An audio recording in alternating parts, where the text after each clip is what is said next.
کتنی بڑی نشانی ہے کہ میں نے خامد اور بیوی کا رشتہ بنایا۔ کبھی یہ اس طرح سنی ہے یہ بات کہ اللہ کہہ رہا ہے کہ میری کتنی بڑی نشانی ہے کہ میں نے خامد اور بیوی کا رشتہ بنایا، اور اس میں سکون رکھا، اور اس میں محبت رکھی، اور اس میں ہمدردی رکھی۔ 3 باتیں بتائیں اور کسی رشتے میں نہیں بتائیں۔ یہ بنیاد ہے اماں اور حوا اور آدم کا رشتہ بننا، خامد اور بیوی کا، اور جنت میں رشتہ جا کے قائم ہوگا خامد اور بیوی کا۔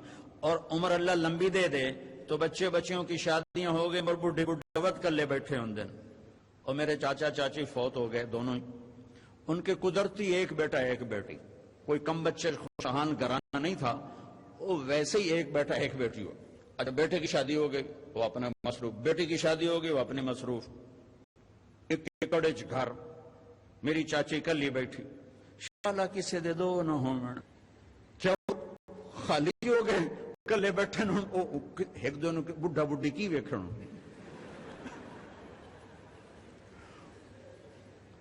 وہ تو جنت ہے کہ ایک دوسرے کو دیکھو گے تو دل نہیں بھرے گا۔ خامن بیوی کو دیکھ رہا ہے، میرے رب کی قسم 1000 سال دیکھتا رہے شوق نہیں پورا ہوگا، اور بیوی خامند کو دیکھ رہی ہے، میرے رب کی قسم 1000 برس دیکھتے رہے شوق پورا نہیں ہوگا۔ کیا وجہ ہے؟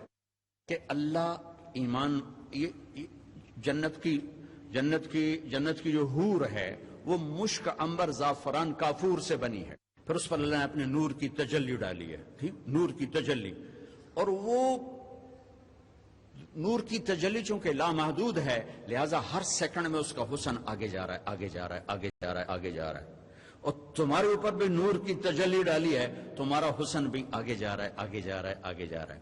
تو جب کوئی چیز بڑھ رہی ہو تو اس میں کشش باقی رہتی ہے، ایک جگہ جب وہ کھڑی ہو جاتی ہے تو پھر کشش واپس شروع ہو جاتی ہے اور دل بھر جاتا ہے۔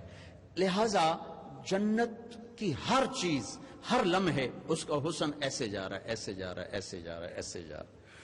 جنت کی لڑکی جس کو اللہ نے مشک، عنبر، زعفران، کافور سے بنائی، یہ ایمان والی عورتیں اس جنت کی لڑکی سے 70,000 گنا زیادہ خوبصورت ہوں گی، 70,000 گنا زیادہ۔ اللہ نے اماں اور ابا کو 130 فٹ ہائٹ پہ بنایا تھا، جنت کی لڑکی 130 فٹ ہائٹ ہے اس کی، اس کے سر کے بال یہاں چوٹی سے اترتے ہیں اور پاؤں کی ایڑی کا آ کے بوسہ لیتے ہیں، یوں آبشار کی طرح اس کے بال نیچے آتے ہیں، اور اللہ تعالیٰ ان سے ایمان والوں کا نکاح کرے گا تو اللہ تمہیں بھی 130 فٹ کر دے گا، وہ گیا 130 فٹ۔ اور جو لباس پہنائے گا جنت کی عورت کو وہ 3 میل کے دائرے میں گھومے گا، 3 میل کے دائرے میں، تو اس کو اٹھائے گی کیسے؟ کہ 100 جوڑے، ایک جوڑا نہیں 100 جوڑے، میں قربان جاؤں اس رب پہ، جنت کے جو کپڑے ہیں ان کا جو میٹیریل ہے وہ مادہ نہیں، نور ہے، نور، نور۔ یہ کاٹن ہے، بہت باریک کاٹن ہے، لیکن میرے اوپر بوجھ بنی ہوئی ہے گرمی کی وجہ سے۔ جنت کے 100 جوڑے ہوں یا 1000 جوڑے ہوں، ان کا میٹیریل نور سے بنا ہے اور نور کا کوئی وزن نہیں ہوتا، لہذا 100 جوڑے اللہ پہنائے گا۔ میں قربان جاؤں، واہ واہ واہ واہ واہ واہ۔ لوگ دنیا کو جنت بنانے کے چکر میں، یہ نہیں بن سکتی، یہ مٹی کا گھر ہے، یہ دھوکے کا گھر ہے، یہ مکڑی کا جالا ہے، یہ مچھر کا پر ہے۔ ہاں ایک درخت ہے توبہ، توبہ، خوشخبری، توبہ خوشخبری، یہ آپ کا سب کچھ ہے۔ یہ کاٹن سے شروع ہوتا ہے کپڑا اور جا کر کہاں پرنٹنگ پریس سے ہوتا ہوا درزی پر جا کر مکمل ہوتا ہے، یہ سب کچھ ہے، صرف آپ کہیں گے کپڑے چاہیے، ڈیزائن آپ کے دماغ میں آئے گا، یہ آپ اس کو کہہ دو کچھ انگیزے دے دے، ٹھیک؟ تو جب آپ کی اگلی نظر پڑے گی نا، اگلی نظر، تو آپ کے پہلے 100 جوڑے غائب ہو چکے ہوں گے اور نئے 100 جوڑے آپ پہن چکے ہوں گے۔ تو وہاں آپ ایک دوسرے کو دیکھتے رہو گے تو حسن بڑھتا، دیکھنے کا مزہ ختم نہیں ہوگا۔ 93 میں کینیڈا گیا، جماعت ہماری، میں کہا یار نیاگرا دکھاؤ، ہم گئے، شوق سے گئے۔ پھر 98 میں گئے تو میں نے نہیں کہا، مقامیوں نے کہا جی نیاگرا چلیں، میں کہا چلو۔ پھر 2000 میں گیا، انہوں نے کہا یہ نیاگرا چلیں، میں کہا یار پانی تو ہے ویکھ لیا، پر جاندی کرو۔ کیوں کہ اس کا حسن ایک جگہ ٹک چکا ہے. اور جنت میں کیوں نہیں دل بھر رہا کہ حسن یوں جا رہا ہے، یوں جا رہا ہے، یوں جا رہا ہے، یوں جا رہا ہے، یوں جا رہا ہے. ہزاروں برس دیکھتے رہو، مزہ ختم نہیں ہوگا. وہ تو بڈھا بڈھی بیچارہ کی ویکھنا ہے. تم جوان میاں بیوی دیکھو تو تمہیں ویکھی کیوں جانا ہے، ہو کی. اس رشتے کو اللہ نے کہا ہے من آیاتی ہی، میری نشانیوں میں سے ہے، میں نے تمہیں خامند اور بیوی کا رشتہ دیا. لہذا اس رشتے کو خوبصورت بناؤ، سکون کے ساتھ، محبت کے ساتھ، ہمدردی کے ساتھ. یہ کہاں سے سیکھو گے؟ نبی کی زندگی پڑھ کے سیکھو گے، نبی کی معاشرت پڑھ کے سیکھو گے. اینیمل سائنس پڑھ کے تم کی سیکھنا جا کے سنگ مارنے شروع کر دو بیچاری. ہاں میرے نبی کی زندگی دیکھو جو حضرت ام عائشہ کو لقمے بنا کے کھلا رہے ہیں. یہ اظہار عشق تمہیں سکھانے کے لیے، ورنہ میرے نبی نے اللہ کو دیکھنے کے بعد اب کس کا عشق ہے؟ آپ کو سکھا رہے ہیں. ام عائشہ سے صحابہ سفر ہو رہا ہے، آپ نے سب سے کہا چلو چلو بھائی، سورے آگے چلے گئے، دونوں اکیلے رہ گئے. عائشہ، اللہ کے نبی، عائشہ جی دوڑ لگائیں. اللہ کے نبی کہہ رہے ہیں دوڑ لگائیں. ڈاکٹر یونس دوڑ آ سکتا ہے بیگم نال کہ میں چٹی آڑی نال کی میں دوڑ لائیں؟ اور میرے نبی کہہ رہے عائشہ آؤ دوڑ لگائیں. حضرت عائشہ کہتی میں آگے نکل گئی، آپ پیچھے رہ گئے. چاہے آپ جان بوجھ کے پیچھے رہ گئے ہوں، کیا پتا. کچھ سال گزرے تو آپ نے پھر صحابہ سے کہا، ایک سفر سے واپسی تھی، چلو بھائی آگے، سب چلے گئے. آپ نے کہا عائشہ دوڑ لگائیں؟ کجی لگائیں. تو حضرت عائشہ کہتی ان دنوں میں موٹی ہو گئی تھی، تو جب دوڑ لگائی تو اللہ کے نبی آگے نکل گئے. تو آپ نے کہا دہی بتل کا، عائشہ آج تو اور میں برابر ہو گئی. یہ زندگی سکھائی ہے میرے نبی نے. حضرت عائشہ چھوٹی تھی نا، آٹا گوندنا نہیں آتا تھا، تو اللہ کے نبی آٹا گوند کے دیتے تھے حضرت عائشہ کو. چاہے روٹی پکانی ہوتی چاہے روٹی بھی پکا کے دے دیتے. پر وہ تو ایسا تھا کہ ایک دفعہ حضرت فاطمہ رضی اللہ عنہ کے گھر گئے تو روٹی لگا رہی تھی، تو آپ بھی ساتھ بیٹھ گئے اور ایک پیڑا لے کر نا ایسے ہی روٹی کر کرا کے لگا دیا. تو حضرت فاطمہ رضی اللہ عنہ روٹیاں نکال کے پھر بیٹھ گئیں.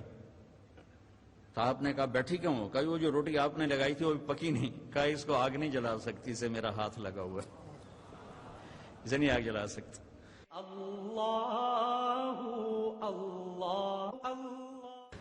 حضرت انس کے مہمان آئے تو ان کو کھانا کھلا کے رومال دیا، انہوں نے ایسے ہاتھ صاف کیے، سامنے آگ تھی آگ میں ڈال دیا. وہ کہا یہ کیا کر رہے؟ تھوڑی دیر بعد چمٹے سے باہر نکالا تو وہ صاف ستھرا، ساری گندگی ختم. کہ یہ جلا کیوں نہیں؟ کہا اللہ کے نبی میرے گھر آئے تھے اور کھانا کھا کے اس رومال سے ہاتھ صاف کیے تھے، میں نے اس کو ویسے ہی رکھ دیا ہے، اس کو آگ نہیں پکڑتی جب اس کو میں آگ میں ڈالتا ہوں. اگر ہاتھ لگنے سے کپڑا نہیں جلا، اس وجود میں میرے نبی کی زندگی آئے گی تو اللہ اس کو کیسے جلائے گا؟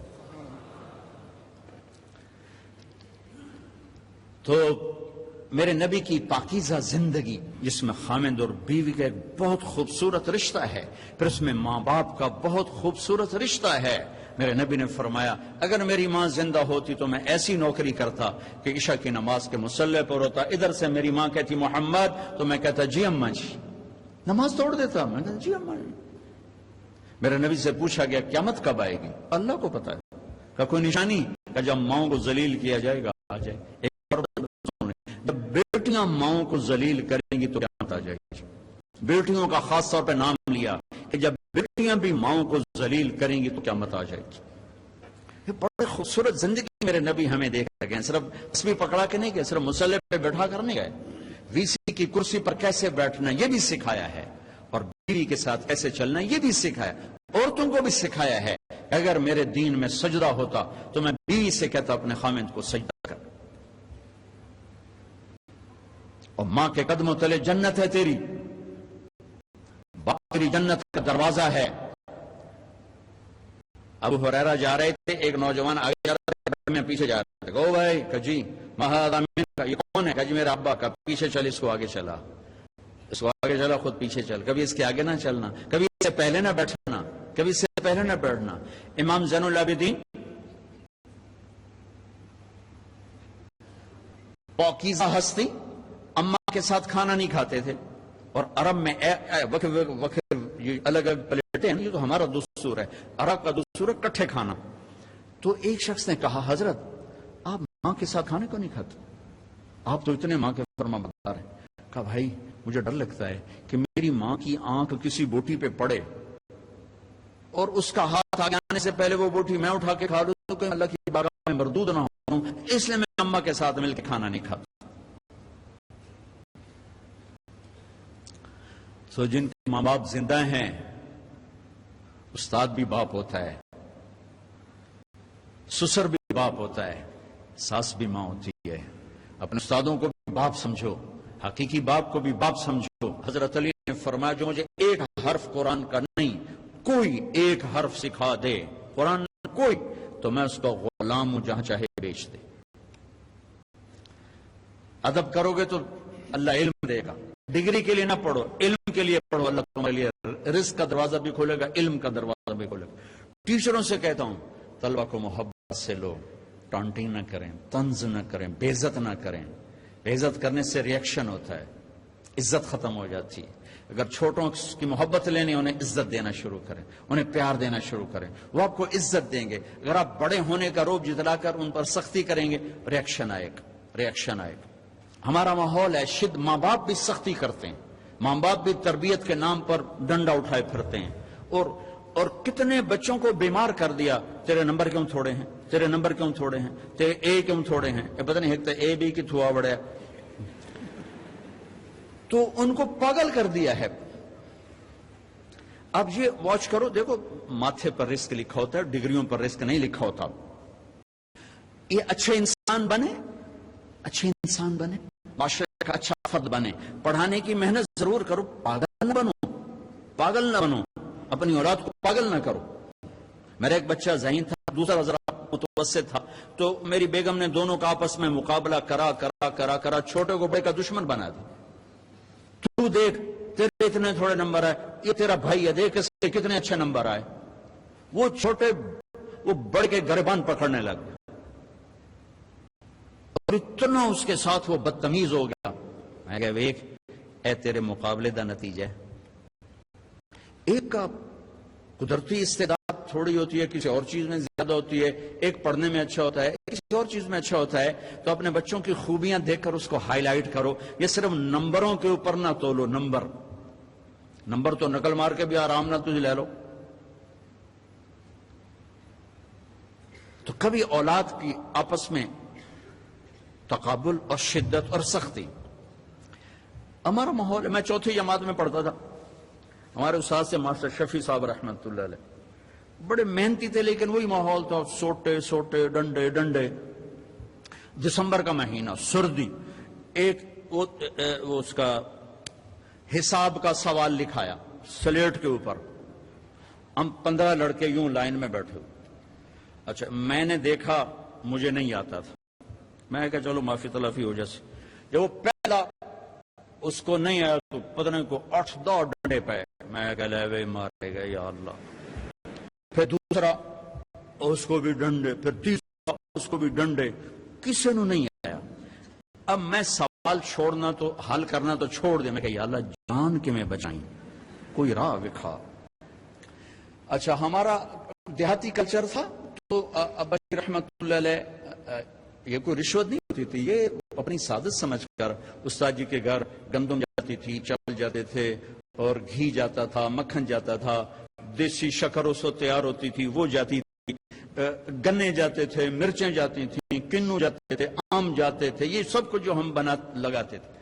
اب میں سوچ میں پڑ گیا یا اللہ ہوں کی آکھاں استاد جی نوں کڑک آمنی ہے، چاول آمنے، کسے شاید ابھی موسم کوئی نہیں ہے جی کی کراں. پھر مجھے یاد آیا مرچاں کھلوتیاں. اب جب 2 لڑکے رہ گئے نا تو میں مسئلہ حل کر چکا تھا.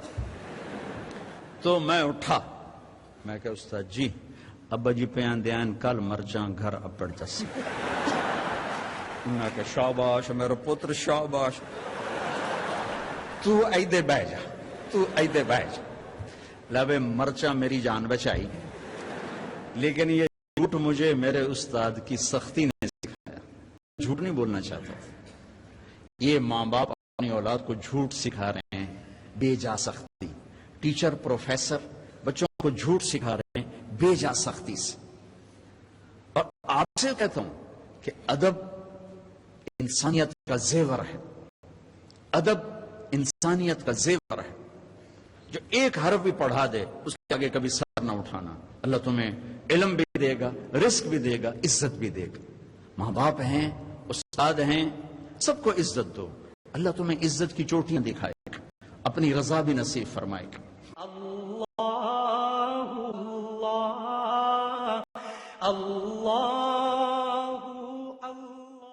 ماں باپ کی عزت ایک عالمی سچائی ہے. نماز ایک عالمی سچائی ہے. سچائی ایک عالمی طاقت ہے. دیانت ایک عالمی طاقت ہے. یہی میرا دین اور یہی میرا اسلام ہے, اور یہی آپ کا دین اور آپ کا اسلام ہے. باقی جو کچھ ہے وہ فرقہ واریت کی آگ ہے. اپنے آپ کو اس سے بچاؤ. اور صدیوں کے بعد تبلیغ ایک ایسا کام ہمیں ملا ہے جو اس آگ سے پاک ہے. اس لیے اللہ نے اس کو 6 بر اعظم میں پھیرا دیا اور اس کو گلی گلی میں پہنچا دیا. اگر کوئی مجھے کروڑوں روپے دیتا کہ آپ لوگ یہ افریقہ کا چکر لگا لو, میں کہا بھائی ران دے میں گاری چنگا. لیکن اس دعوت کی نسبت نے مجھے ان جنگلوں میں پہنچایا, ان جھونپڑوں میں پہنچایا جہاں ہزاروں سال پرانی زندگی چل رہی ہے. یہ ایک بہت خوبصورت کام ہے جو اس ملک کا زیور ہے. میرے ملک میں تاریکی ہے لیکن یہ ایک ایسا چراغ ہے جس کی روشنی 6 بر اعظم میں پھیل رہی ہے. یہ ایسا خوبصورت نظام ہے جس نے 6 بر اعظم کے انسانوں کو ایمان بھی پہنچایا ہے, کلمہ بھی پہنچایا اور لاکھوں غیر مسلموں کو ایمان میں آنے کا راستہ دکھایا ہے. میں آپ سب بچوں سے کہتا ہوں کسی سیاسی تحریک کا حصہ نہ بنو, کسی سیاسی پارٹی کا حصہ نہ بنو, کوئی نعرے بازی نہ کرو. جو بھی آئے گا اپنا جیب لے کر آئے گا, اپنا پیٹ لے کر آئے گا. اپنے آپ سے اپنے آپ کو ٹھیک کرنے کی محنت کرو. سب سے بڑی سیاست ہے کہ تم اللہ کو راضی کر لو. جو پڑھ رہے ہو اس میں تم علم والے بنو, صرف ڈگری والے نہ بنو, علم والے بنو. اور آپ کے ہاسٹل کی فضا ہے, آپ نوجوان ہو, آپس میں لڑائی جھگڑے بھی ہو جاتے ہیں, ایک دوسرے کو معاف کرنا. جس کسی سے لڑے ہوئے ہو صلح کر لینا. ماں باپ سے لڑے ہوئے ہو ان کے پاؤں پکڑ لینا. بیوی سے کوئی سینگ پھنسے ہوئے معافی مانگ لینا. بیوی کے خامن سے کوئی اڑبن ہے تو معافی مانگ لینا کہ میرے اللہ کو معاف کرنا انتہائی پسند ہے. اور خاص طور پر میاں بیوی اگر لڑ کے آپس میں صلح کریں تو اللہ ان کے پچھلے سارے گناہ معاف کر دیتے. یہ صلح اللہ کو ایسی پسند ہے. تو اب ہاسٹل میں پارٹیاں بن کے نہ رہو. آپس میں اگر کوئی جھگڑا لڑائی ہے معاف کرو, معاف کرو, گلے سے لگو, سینے سے لگو. اپنے حوصلوں کو خوبصورت بناؤ قرآن سے, میوزک سے نہیں, قرآن سے. اللہ تمہیں جنت کے میوزک سنانے والا ہے. ایک نغمہ چھڑے گا نا تو ہزار سال ایک ہی نغمہ تمہیں سناتا جائے گا. تم سر دھنتے رہو گے, تمہارے سننے کا مزہ ختم نہیں ہوگا. پھر جب اللہ خود اپنے چہرے سے نقاب ہٹا کر اپنا دیدار کرا کے اپنا قرآن سنائے گا تو سر سے لے کر پاؤں تک تمہارے اندر میں وہ نشہ اور روحانیت اور وہ سرور سرایت کرے گا کہ جب اللہ سنائے گا تو صرف کان نہیں سنے گے, پورا باڈی کان بن جائے گی, ہر سیل کان بن جائے گا. اور اللہ کی آواز تمہاری روح میں سرایت کرے گی اور اللہ اعلان کرے گا وہ کہاں ہیں جو دنیا میں گانے نہیں سنتے تھے. اعلان ہوگا. اب تمہاری مرضی ہے کہ تم یہ ڈھول ڈھمکے سن لو یا میرے رب کی جنت کے گیت سن لو, میرے رب کی جنت کا نغمہ اور موسیقی سن لو. تو آپس میں میرے عزیزوں پیار محبت سے رہو, آپس میں الفت سے رہو, درگزر سے رہو. کبھی کھٹ پٹ ہو جائے تو کسی سے کو ہماری صلح کرو, خود کرو. نہیں کر سکتے کسی سے کو بیچ میں پڑے, وہ نہیں پڑھ رہے, تم اوپر کے بچے مل کر ان کی صلح کراؤ. نفرت سے نہ رہو, محبتوں سے رہو. اور قومیت کی بنیاد پہ نہ چلو, امت کی بنیاد پہ چلو, امت کی بنیاد پہ چلو. والدین سے کہتا ہوں اپنے بچوں کے رشتے میں قوم کو نہ دیکھو, دینداری کو دیکھو, نیکی کو دیکھو. یہ ہم اپنی قوم سے باہر نہیں کرتے, اس نے ہماری بچیوں کی زندگیاں برباد کر دی, ہمارے بچوں کی زندگیاں برباد کر دی. اور بے جوڑ رشتوں نے تباہی کے دروازے کھول دیے کہ اپنی قوم میں کرنا چاہے وہ کیسا ہی کیوں نہ ہو. اس بت سے بھی ماں باپ سے کہتا ہوں باہر نکلو. اولاد سے کہتا ہوں ماں باپ کی مرضی کے ساتھ قدم اٹھاؤ. تم بھی اس حد تک کراس نہ کرو باؤنڈری کے کورٹ میں جا کے تم شادیاں شروع کر دو. اور ماں باپ سے کہتا ہوں اتنا مجبور نہ کرو کہ ان کی زندگیاں اجیرن ہو جائیں, ویران ہو جائیں. کہ جس نے زندگی گزارنی ہے, ایجاب و قبول لڑکے لڑکی کا حق ہے, ماں باپ کا حق نہیں ہے. اور یہ حق بڑا غلط استعمال ہو رہا ہے. بس اسی ایتھے کرنا ہے, کرنا تو کر, نہیں تو نہ کر, آپ جا کر ایسے نہیں کر دے. اور کوئی بیٹی تو کہہ نہیں سکتی کہ میں یہاں شادی نہیں کرنا چاہتا. میرا تو راوی میرا کنارہ ہے. ہمارے بچپن میں ذبح کر کے دریا میں ڈال دیتے تھے. کتنی ہزاروں بچیاں راوی کی لہروں کا شکار ہو کے. اپنی قوم میں کرنا ہے، نہیں کرنا، ایتھے کرنا ہے، جتھے میں نہیں کر سکتی چلو ورلڈ کپ دے. ساری زندگی خود زنا کریں تو کوئی غیرت کا جنازہ نہیں نکلا. بیٹی صرف اتنا کہہ دے میں یہاں نہیں کرنا چاہتا، ذبح کر دو، جیسے بیٹی کا حق ہی کوئی نہیں. ایجاب قبول یہ لڑکا لڑکی کہہ رہے ہیں، ماں باپ تو نہیں کہہ رہے. یہ لڑکی اور لڑکی کے ساتھ شرط لگی ہوئی، یہ اتنا ضروری ہے. اگر میں یہ نہیں کہتا قبول کیا، نکاح نہیں ہو. میرے نبی نے کہا ما تزوجت وما زوجت الا بوحی من السماء نزل به جبرائیل. میں نے جہاں بیٹی دی، پہلے آسمان سے وحی آئی، پھر میں نے شادی کی، پھر میں نے بیٹی دی. ٹھیک ہوگی بات؟ ابوبکر صدیق حضرت فاطمہ کا رشتہ مانگنے آئے، آپ نے انکار کر دیا. عمر رشتہ مانگنے آئے، آپ نے انکار کر دیا. ابن عوف نے حضرت علی سے کہا تو جا رشتہ مانگ. کہا میں تو فقیر ہوں، مجھے کہاں دیں گے، تو جاؤ تو صحیح. آگے اور شرم کی وجہ سے بولے نہیں. 20 سال کی عمر، حضرت فاطمہ کی 15.5 سال. چپ. تو آپ کو تو پتا تھا کیوں آیا. علی کیسے آئے ہو؟ چپ. فاطمہ کا رشتہ فاطمہ کا رشتہ اس لیے آئے ہو؟ جی. تو آپ نے کہا انشاءاللہ انشاءاللہ، اور اٹھ گئے. حضرت علی بھی اٹھ گئے. صحابہ باہر کھڑے ہوئے تھے. تو کیا ہوا؟ حضرت علی نے کہا انکار ہو گیا. کہا کیسے؟ کہا ہاں تو کی نہیں. کہا کیا کہا تھا؟ کہا انشاءاللہ. تو ابن عوف نے کہا تو ہو گئی، نبی کا انشاءاللہ ہاں ہی ہوتا ہے، ہو گئی. کہا پتہ نہیں انشاءاللہ کیوں کہا. میں نے پہلے آپ کو حدیث کیا سنائی کہ پہلے آسمان سے وحی آئی، پھر میں نے بیٹی کا رشتہ دیا. پہلے آسمان سے وحی آئی، پھر میں نے رشتہ لیا. یہ انشاءاللہ کیوں کہا جبکہ وحی آ چکی ہے کہ ابھی فاطمہ سے پوچھنا باقی ہے، ابھی فاطمہ سے پوچھنا باقی ہے. آپ کا کیا خیال ہے فاطمہ جیسی بیٹی کہے گی نہیں میں نے نہیں کرنا؟ تو آج کی بیچاری خدمت گزار بیٹیاں کہتی ہیں جتنے مرضی کرتے. اللہ اللہ اللہ اللہ اللہ اللہ. ہمارے اپنے ذمہ دار فیملی میں ایک بچی کا فون آیا، کہا جی اتنی تعلیم دی، اتنا پڑھایا، اور مجھے فون آیا کہ تیری اسا منگنی کر چھڑ دی. تو میں نے اس پر بھی کوئی اعتراض مجھے کوئی نہیں، میری تو اب گزر رہی ہے. لیکن ایک شرابی کے ساتھ میری شادی کر دی. خاندان میں انہیں شرابی ہی ملا تھا میری شادی کی. ساری زندگی میری رول گئی روتے روتے. چلو جو نہ میرے خاندان جی کرنے ہیں تو کسی چنگے بندے نال تک کر دیں. ایک شرابی کے ساتھ میری زندگی باندھ کے رکھتے. وہ تو آج کی نیک بیٹیاں ہیں. وہ کہہ سکتے تھی کہ نہیں میں نہیں کرنا. نہیں، امت کو سبق سکھانا ہے کہ یہ حق بیٹی کا ہے، اسے پوچھا جائے گا. جبریل کی وحی کے بعد آپ فاطمہ سے کہہ رہے ہیں فاطمہ علی کا رشتہ آیا ہے کر دوں. اللہ اکبر. یہ ان والدین کو اللہ بتا رہا ہے، یہ والدین کو اللہ کا نبی بتا رہا ہے کہ یوں رشتے کیے جاتے ہیں. حضرت فاطمہ نے ہاں فرمائی تو پھر باہر گئے. کہا علی لوگوں کو بلاؤ.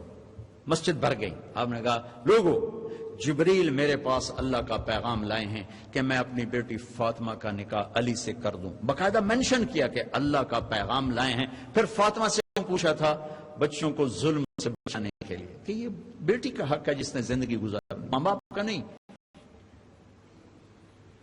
پھر آپ نے وہاں نکاح پڑھایا اور نکاح میں چھوڑے تقسیم کیے، شہد کا شربت پلایا، بڑی دھوم دھام سے آپ کی شادی کی، بہت بڑا ولیمہ کروایا. تو یہ بڑی خوبصورت زندگی ہے جو میرے نبی دے کر گئے ہیں. لیکن ہم روایات میں کھو گئے. جی قوم تو باہر نہیں کرنا. ابو العاص سے آپ نے بیٹی دی زینب بن امیہ. ابو العاص بن ربیعہ بن عبد شمس بن عبد مناف بن امیہ. حضرت عثمان رقیہ دی ام کلثوم دی بن امیہ. اپنے خاندان میں ایک شادی فاطمہ. 3 بیٹیاں بنو امیہ کو دی. بنو امیہ اور بنو ہاشم میں یوں آپس میں رسہ کشی تھی. عبد مناف کے مرنے کے بعد ہاشم بنے سردار. تو عبد شمس کہ بیٹے امیہ نے انکار کر دیا کہ میں ہاشم کی سرداری نہیں مانتا، سرداری مطلب کی ہوگی جو بڑے بیٹے ہیں۔ ہاشم سیکنڈ تھے، دوسرے نمبر پر، عبد الشمس تیسرا اور نوفل چوتھا۔ عبد الشمس کا بیٹا امیہ نے کہا یہ چاچے کو نہیں مانتا ہوں، بڑے چاچے کو مانتا ہوں، مطلب۔ عدالت میں جو وہاں کی عدالتیں تھیں انہوں نے ہاشم کے حق میں فیصلہ دیا۔ امیہ نے اپنا دھڑا الگ بنایا جو بنو امیہ بنا، بنو ہاشم کا آپس میں ٹکراؤ بنا۔ میرے نبی نے بڑی بیٹی حضرت زینب ابو العاص بن ربیہ بن عبد الشمس امیہ کا بھائی ربیہ، ان کے بیٹے کو پہلی بیٹی تھی عثمان بنو امیہ، دونوں بیٹیاں ان کو دے کر یہ برادری ہے، قوم ہے، ہم باہر نہیں کرتے، بچیاں بوڑھی ہو جائیں ہم باہر نہیں کرتے۔ اس ظلم کو توڑا ہے، اس ظلم کو توڑا ہے۔ تو میرے عزیزو، یہ ایک خوبصورت زندگی ہے، اللہ تعالیٰ مجھے بھی نصیب فرمائے، آپ کو بھی نصیب فرمائے۔ کوئی بات دل کو لگی ہو تو لے لینا، کوئی پسند آئی ہو تو مجھے اللہ کے معاف کر لینا۔ آج بہت بڑا مجمع دیکھ رہا ہوں اور ماشاءاللہ ہماری فصل بہار ہے۔ میں بھی کالجوں میں پڑھتا رہا ہوں، لیکن ہماری مسجد ویران ہوتی تھی۔ اقبال ہاسٹل کے درمیان میں ایک چھوٹا سا یوں گول لان ہوتا تھا، اس میں ایک پرانی ٹوٹی ہوئی چٹائی بچھی ہوتی تھی اور اس میں کبھی ایک لڑکا نماز پڑھ رہا ہوتا تھا، کبھی دو، کبھی تین۔ میں نے کبھی سجدہ اس لان میں نہیں دیا، میرے سامنے لڑکے پڑھ رہے ہوتے تھے، میں یوں برآمدے میں کھڑا تھا، یوں گزر رہے ہیں، دو تین لڑکے نماز پڑھنے والے ہوتے تھے پورے ہاسٹل، اقبال ہاسٹل میں 3 سے زیادہ میں نے لڑکے کبھی نماز پڑھتے نہیں دیکھے تھے۔ لیکن اب تو بڑی بہار ہے اللہ کے فضل و کرم سے، پورے گورنمنٹ کالج لاہور میں ایک لڑکے کی داڑھی تھی، اور یہ کتنی بچیاں حجاب میں ہیں، پورے کالج میں ایک لڑکی حجاب والے نہیں تھی۔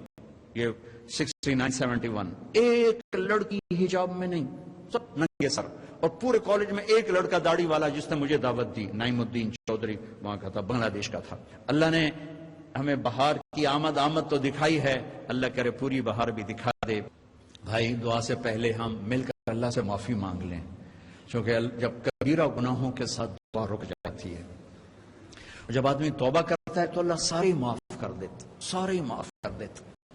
تو اس سے نہ پریشان ہو کہ میرے بڑے گناہ ہیں، یہ دیکھو کہ اللہ کتنا مہربان ہے۔